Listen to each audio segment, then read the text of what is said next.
South ఇండియాలోనే అతి తక్కువ ధరలకి రత్నాలనందించే ఏకైక సంస్థ 6JVR. Welcome to Suman TV. Liquor scam ఈరోజు దేశవ్యాప్తంగా సెన్సేషన్ క్రియేట్ చేసింది అనుకోవాలి. మొన్నటిదాకా కేజ్రీవాల్ అవినీతి వ్యతిరేకంగా పోరాడిన కేజ్రీవాలే ఆ లిక్కర్ స్కామ్లో ఇదైపోయి తిహార్ జైల్లోకి వెళ్ళాడు.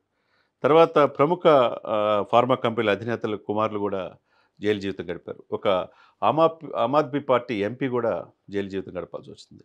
సాక్షాత్తు మనీష్ సిసోడియా ఉప ముఖ్యమంత్రి కూడా తిహార్ జైల్లో జైలు జీవితం గడిపాడంటే ఈ యొక్క లిక్కర్ స్కాము ఆయా డిస్టిలరీస్కి ఆయా సంస్థలకి లాభంతో వచ్చేట్టుగా చేసి ప్రభుత్వానికి నష్టం కలిగించేట్టు చేశారు. అది ఢిల్లీ కేంద్రంగా లిక్కర్ స్కామ్. దాంట్లో కవిత గారు కూడా అరెస్ట్ అయ్యి బయటకు వచ్చారు. ఇప్పుడు సరే ఇక్కడ కట్ చేస్తే ఆంధ్రప్రదేశ్లో లిక్కర్ స్కాము ఇది చాలా పెద్ద స్కామ్గా మనం కసిరెడ్డి కాడి నుంచి A1 A4 అయితే మిథున్ రెడ్డి ఇప్పుడు ఎంపీ వైసీపీ ఎంపీగా ఉన్నారు. వాళ్ళ నాన్నగారు పెద్దిరెడ్డి రామచంద్రారెడ్డి మాజీ మంత్రిగా ఉన్నారు. వాళ్ళని ఎవరు కూడా టచ్ చేయలేరనే పరిస్థితి నుంచి ఏసీబీ కోర్టు నుంచి ఆయన సుప్రీంకోర్టు దాకా వెళ్ళాడు అరెస్ట్ చేయొద్దని. కానీ సుప్రీంకోర్టు ఎందుకు నిన్ను అరెస్ట్ చేయకూడదని చెప్పేసి ఇచ్చింది. ఎందుకంటే ఇవన్నీ కూడా ఆయన కనుసంలో పెద్దిరెడ్డి కనుసంలో జరిగినాయి. మొత్తం లావాదేవీలు మొత్తం బిగ్ బాస్కి వెళ్ళినాయి అని చెప్పేసి చాలామంది చెప్తున్నారు.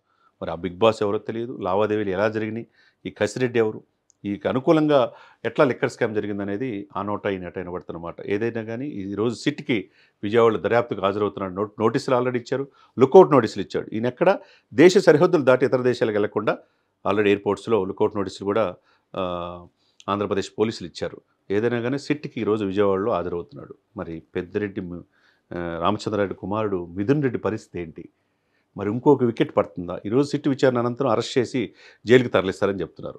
ఏదైనా కానీ ఆధారాలు దొరికినాయి అని చెప్పి హైకోర్టు కూడా విశ్వసిస్తుంది. మరి దీని అన్నిటి మధ్య మొన్నటిదాకా ల్యాండ్ స్కాము, తర్వాత మైనింగ్ మాఫియా, తర్వాత ఇప్పుడేమో లిక్కర్ స్కాము, ఇన్ని స్కాములతో వైసీపీ పార్టీ 151 నుంచి 11 సీట్లకు పరిమితం అయిపోయి ఇప్పుడు భవిష్యత్తు బాగుంటుంది అనుకున్న సమయంలో మళ్ళీ ఈ స్కాములు అందరూ కూడా వైసీపీ నాయకులే కనపడతారు. మరి వైసీపీ పరిస్థితి ఏందో కాలమే నిర్ణయం చేసుకోవాలా? అదే A2 విజయసాయిరెడ్డి గారు కూడా నాకు ఈ జగన్మోహన్ రెడ్డి గారి మీద నాకు నమ్మకం లేదని చెప్పేసి ఆ పార్టీ నుంచి బయటకు వచ్చాడు, ఎంపీకి రాజీనామా చేశాడు. మరి ఇప్పుడు పరిస్థితి ఏంది? పెద్దిరెడ్డి చెవిరెడ్డి గారు కూడా లోపల వెళ్ళారు, కాకాని గోవర్ధన్ రెడ్డి గారు లోపల వెళ్ళారు. ఒకవైపు నందిగం సురేష్, ఒకవైపు ఇష్టం వచ్చినట్టు మాట్లాడిన బోరగడ్డ అనిల్, రోజా మళ్ళీ ముసలి కన్నీరు కరుస్తుంది, రేపు మాపు రోజా అరెస్ట్ అంటున్నారు, పేర్ని నాని, కొడాల నాని, వంశీ, ఇవన్నీ చూస్తూ ఉంటే ఈ స్కాములు అయిపోయినాయి. ఈ ఎవరు కూడా ఈ చట్టాలకు అతిథులు కాదన్నట్టుగా మరి ఆ విధంగా ఇప్పుడు కూటమి ప్రభుత్వం వెళ్తుంది.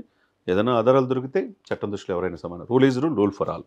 కాబట్టి పెద్దిరెడ్డి మిథున్ రెడ్డికి ఈరోజు విచారణ అయిన తర్వాత సిట్లో అరెస్ట్ చేస్తారనేది అందరి నోట మాట. మరి ఏం జరుగుతుందో మనం చూడాలి. సుమన్ టీవీలో మీ పర్సనల్ అండ్ బిజినెస్ ప్రమోషన్స్ కోసం కింది నెంబర్కి కాంటాక్ట్ చేయండి.